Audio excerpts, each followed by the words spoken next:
sister took over my room and said, "You don't live here anymore." I quietly moved out. Yesterday, they showed up begging me to come back after they saw my apartment. It started the minute I shut the door behind me, suitcase in hand, bound for my first semester of college. My sister, Melanie, didn't even wait for the car to pull out of the driveway. She marched right into my room and claimed it like a queen ascending her throne. Later, I'd find out she actually said it out loud, smug and giddy. "He doesn't live here anymore." I thought it was a joke. I really did. A cruel, bratty joke from a spoiled 15-year-old who always got her way, but a joke nonetheless. It wasn't. When I came back home for Thanksgiving, my old room had been transformed. The walls were painted lavender, my posters replaced with sparkly decor, my bed swapped for hers. My books, my records, even my old guitar, boxed up and stashed in the garage like someone had moved out permanently. I walked into the kitchen, blinking like I'd stepped into the wrong house. "Oh, honey," my mom said, almost cheerfully. "Melanie needed the space. You're only here for a few days, right?" No apology. No discussion. Just reality. That night I slept on a blow-up mattress in the basement, next to the boiler and a pile of Christmas decorations. It wasn't the cold that kept me awake, it was the way they looked at me now. Like a guest. Like a burden. I thought it might just be a misunderstanding. I told myself I was overreacting. Families don't exile their kids just because they went to college. But I was wrong. What came next wasn't just about the room. It was about something much deeper, something I hadn't allowed myself to admit for a long time. They didn't see me as part of the family anymore. Maybe they never really had. I didn't say anything that Thanksgiving. Not when Melanie paraded around in my old hoodie like it was hers. Not when my dad referred to my trip home as a visit, as if I were a distant cousin stopping by. Not even when I overheard him joke to my uncle that we finally got the house back to ourselves. They all laughed. I didn't. But something shifted inside me. A quiet knowing. Like the moment you realize the elevator isn't going up anymore. I went back to college and buried myself in my studies, telling myself I was imagining things. But each time I came home, the message became clearer. Melanie's room, formerly mine, became more hers. A desk was added. A flat-screen TV. My old trophies were in boxes now, stacked in the garage beside a rusting lawnmower. By sophomore year, they stopped calling me unless they needed something. Melanie took my spot on the couch during movie nights.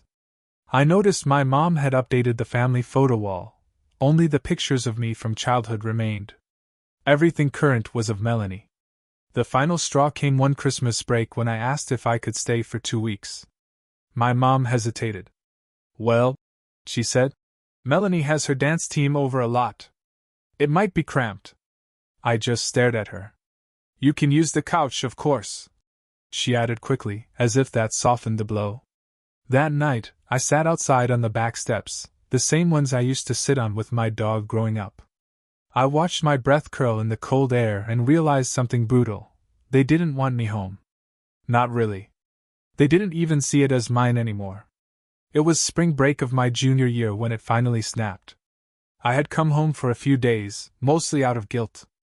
I brought groceries, fixed the leaky sink, and helped Melanie troubleshoot her college applications, because that's what I thought good sons, good brothers did. We were sitting at the dinner table when Melanie casually dropped it. "You know," she said, spooning mashed potatoes onto her plate, "it's kind of weird how you keep showing up. You don't live here anymore." She said it with a smile, like it was funny. My mom laughed. My dad didn't look up from his phone. I tried to laugh it off. "It's still my home too."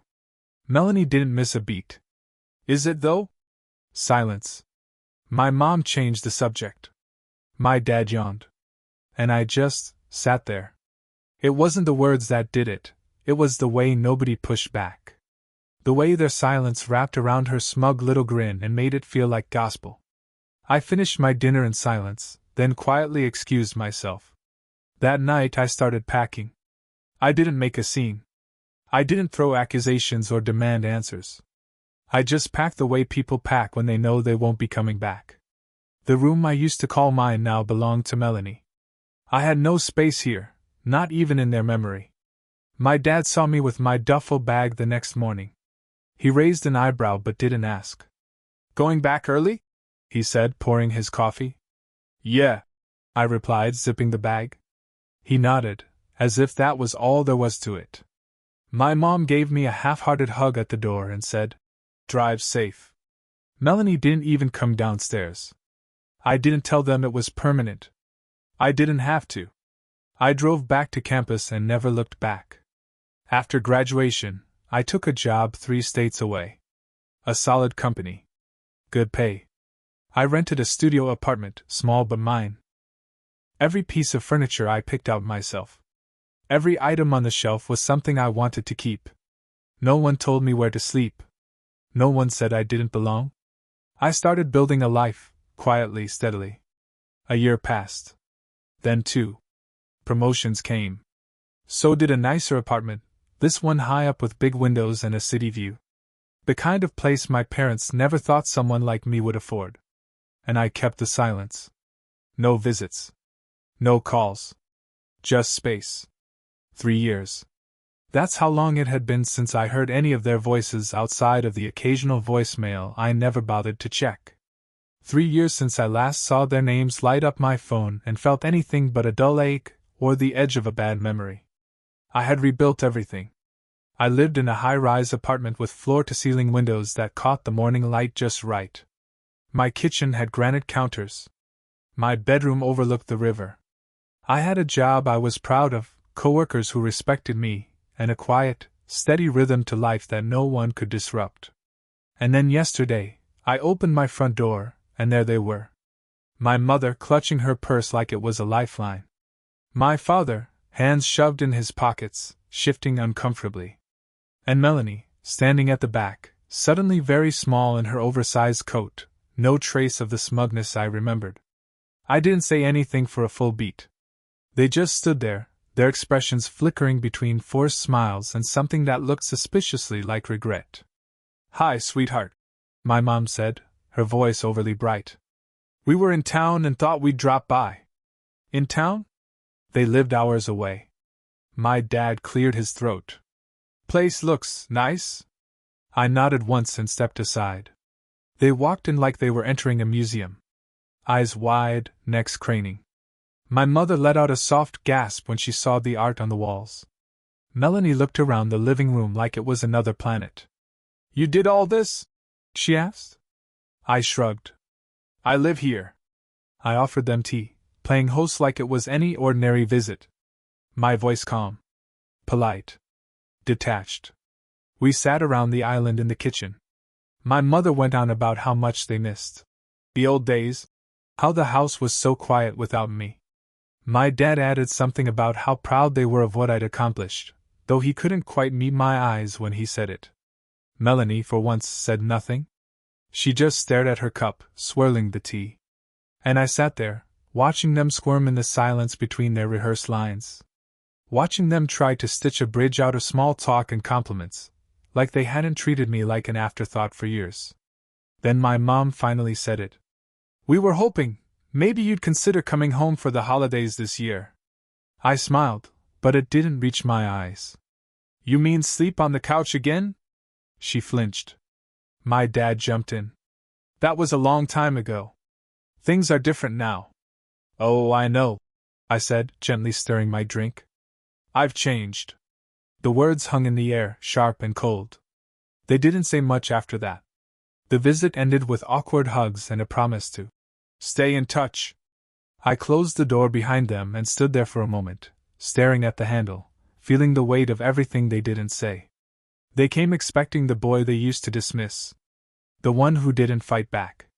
But that version of me was gone. They saw my apartment, my life, and realized, too late, that I had moved on. Without them. It didn't take long after their visit for the texts to start. At first, it was just my mom. "It was so good to see you. We're so proud of you. Dad says he didn't realize how much you've grown. Maybe we can come again next month." I didn't reply. Then Melanie chimed in. "Hey. Just wanted to say your place is incredible. I didn't know you were doing so well. I'm sorry. For before. That one gave me pause. I reread it several times. No excuses, no backhanded compliments. Just, I'm sorry. It was more than I ever thought I'd get from her. Still, I didn't reply. I wasn't being cruel. I was being careful. Distance had taught me something. People don't change overnight. They change when they need you more than you need them. That's what this was. A quiet, calculated scramble to rebuild what they'd burned, now that they could see the ashes belonged to something valuable. The next invitation came a week later. Dinner. At their house. Home, they called it. I almost said no. But then I thought, no. I'll go. Let them see it. Let them feel it. The distance they created. The version of me that no longer belongs to them. I arrived right on time. The house looked smaller than I remembered. Not physically, but something in the energy. Dimmer. Tighter. Melanie opened the door. Her smile was nervous, not smug. She hugged me like someone who didn't know if she was allowed. Inside, the kitchen smelled like garlic bread and guilt. They tried. I'll give them that. My mom talked about how the neighborhood had changed. My dad asked about my work. Melanie asked if I still played guitar. And I answered politely. Even warmly. But always with that quiet edge. That distance. The more they tried to lean in, the more I leaned back. Then, halfway through dinner, my dad said it. You know, son, maybe we didn't handle things the right way back then. I paused mid-bite. We didn't mean to push you out. My mom added quickly. We thought we were just letting you grow. I looked at Melanie. She didn't say a word. But her eyes said it all. She remembered. She knew. I put my fork down and spoke slowly, evenly. You didn't push me out. You erased me. The silence was immediate and complete. I kept going. When I left for college, I didn't just lose my room. I lost my place in this family. And no one even blinked. My mom's eyes welled up. My dad looked away. I built everything I have now without a single word of encouragement from this table. And now that you've seen it, now you want me back. I wasn't angry. I wasn't raising my voice. I didn't have to. I stood up, gently placed my napkin down, and gave them the kind of smile people give at the end of a business deal. I'm not here for reconciliation. I came because I wanted you to see what you gave up. What you tossed aside like it didn't matter. I walked to the door. Melanie followed me. At the threshold, she finally spoke, her voice small. Do you think there's any chance we can fix it? I looked at her. Really looked. I think you're starting to understand that I don't need it to be fixed. And then I left. That night, walking back into my apartment was like stepping onto sacred ground. The door clicked shut behind me, and for a moment I stood there in the quiet, staring at the city through the glass. Lights flickering below like whispers, wind brushing against the building. This place, this peace, I had built it. No one gave it to me. No one lifted a finger but me. And now, for the first time in my life, they knew it too. They knew I didn't need them. Worse, they knew they might need me. That's a power I never thought I'd hold. And I didn't hold it with vengeance or cruelty. I held it the way you hold fire when you finally learn how not to get burned. Over the next few weeks, the tone of everything changed. Texts became longer. Softer. More careful. Melanie sent me a photo of her latest project at school, asking what I thought. My mom asked for book recommendations, like she wanted to know who I was now. Even my dad, Mr. Silent Approval, left a voicemail after seeing my work featured in a local magazine. Just wanted to say, proud of you, kid. I played it twice. Not because I needed it, but because I didn't. That was the difference. I wasn't chasing their love anymore. I wasn't trying to fit into a space they had clearly chosen to fill with someone else. I had created a new space. One where I chose who came in. Where I chose the volume. The rules. The peace. And now they were knocking, unsure if the door would open again. I let them stay in that uncertainty. Not as revenge, but as a lesson. They had treated my presence as disposable. Now my absence had become undeniable. It was a Wednesday when the letter arrived. A real one, handwritten, addressed in familiar cursive I hadn't seen since I was a teenager. From my mother. Inside was a card. Blue. Simple. Blank on the front, except for 2 words in silver. "I'm sorry." The handwriting inside was trembling. Not with age, she wasn't old, but with guilt, maybe. With shame. With the weight of things unsaid for too long. She wrote about that first night I came back from college and found my room transformed. She admitted they had planned it. That Melanie had started talking about needing her own space, weeks before I even packed my bags. That she and my father didn't push back because, in her words, it felt easier to let go of the son who didn't demand anything than the daughter who always needed everything. She said she didn't realize what it would cost. Not then. "I thought you'd always be around," she wrote. "That you'd forgive us like you always did. I didn't understand how much we were taking for granted." There was a line that stood out, one I read more than once. "You left quietly, and we never heard the silence until it was too loud to ignore." I folded the card and placed it on my bookshelf. Not out of sentiment, but preservation. Like a record of an overdue confession. A week later, Melanie called again. Her voice cracked halfway through her message. She talked about therapy. About things she was trying to unpack. She didn't ask me for anything, not even forgiveness. Just time. And I gave her that. Not trust. Not access. Just space. Because time, I'd learned, isn't something you give back. It's something you guard. And if they wanted back into my world, they'd have to earn every minute of it. The boy who used to beg for scraps of attention was gone. In his place stood a man with his own keys, his own doors, and no reason left to knock on theirs. It was late October when I sent the invitation. Not out of longing. Not because I missed them. But because I was curious what they'd do when the roles reversed. It was for my housewarming party, 3 years late, technically. The apartment was already lived in, already mine. But I wanted them to see it not through the lens of a quiet visit, but surrounded by people who knew who I'd become. Friends. Colleagues. My chosen family. The invitation was brief. Polite. Nonchalant. "If you're free, stop by." No pressure. No promises. They came. I watched them arrive from the balcony. My mom in a too formal coat.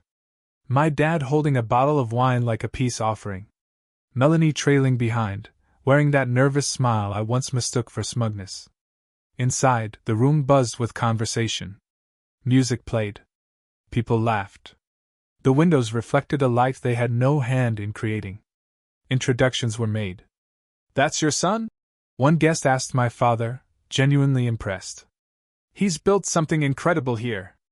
My dad nodded slowly. Yeah, he has." For the first time, I saw something honest in his face, not pride, exactly, but realization. A kind of slow burning awe that he hadn't expected to feel. Melanie drifted to the bookshelves. She pointed at a framed photo, me with 2 of my closest friends on a mountain trail, grinning like idiots. "You look happy," she said. I was. I am. The party wound down. People left in waves. My family lingered until the room thinned and the music faded. Then my mom turned to me. "Thank you for letting us in." I met her eyes. This time, it was my choice. They understood what I meant. It wasn't just the apartment. It was everything. The table we were sitting at, the warmth in the room, the fact that they had to ask to be part of it now. And that they were lucky I said yes. They left just after midnight. The door clicked shut behind them with the same quiet finality that had once marked my own departure from their house, years ago. But this time, it was my door. My space. My silence. And I chose it. I stood by the window, watching as their car pulled away, headlights shrinking into the glow of the city. I didn't feel triumph. I didn't feel sad. What I felt was something far better, peace. Not the fragile kind that comes from pretending everything's fine, but the kind you earn after years of carrying your own weight and finally realizing you were stronger for it.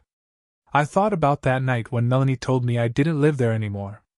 I remembered the way her voice danced with delight, how my mom nodded like it was a logical truth, and how my dad didn't even look up.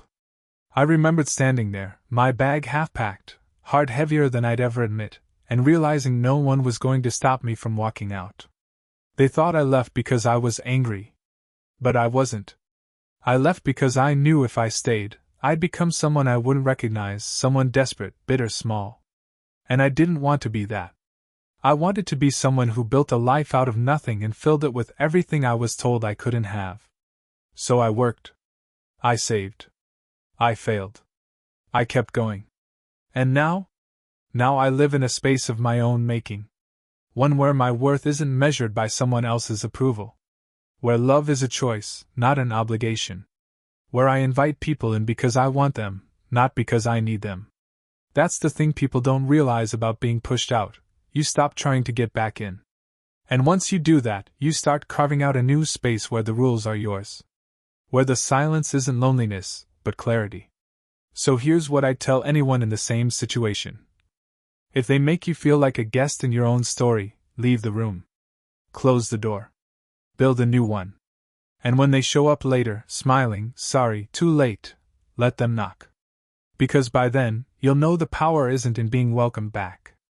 It's in knowing you don't need to be.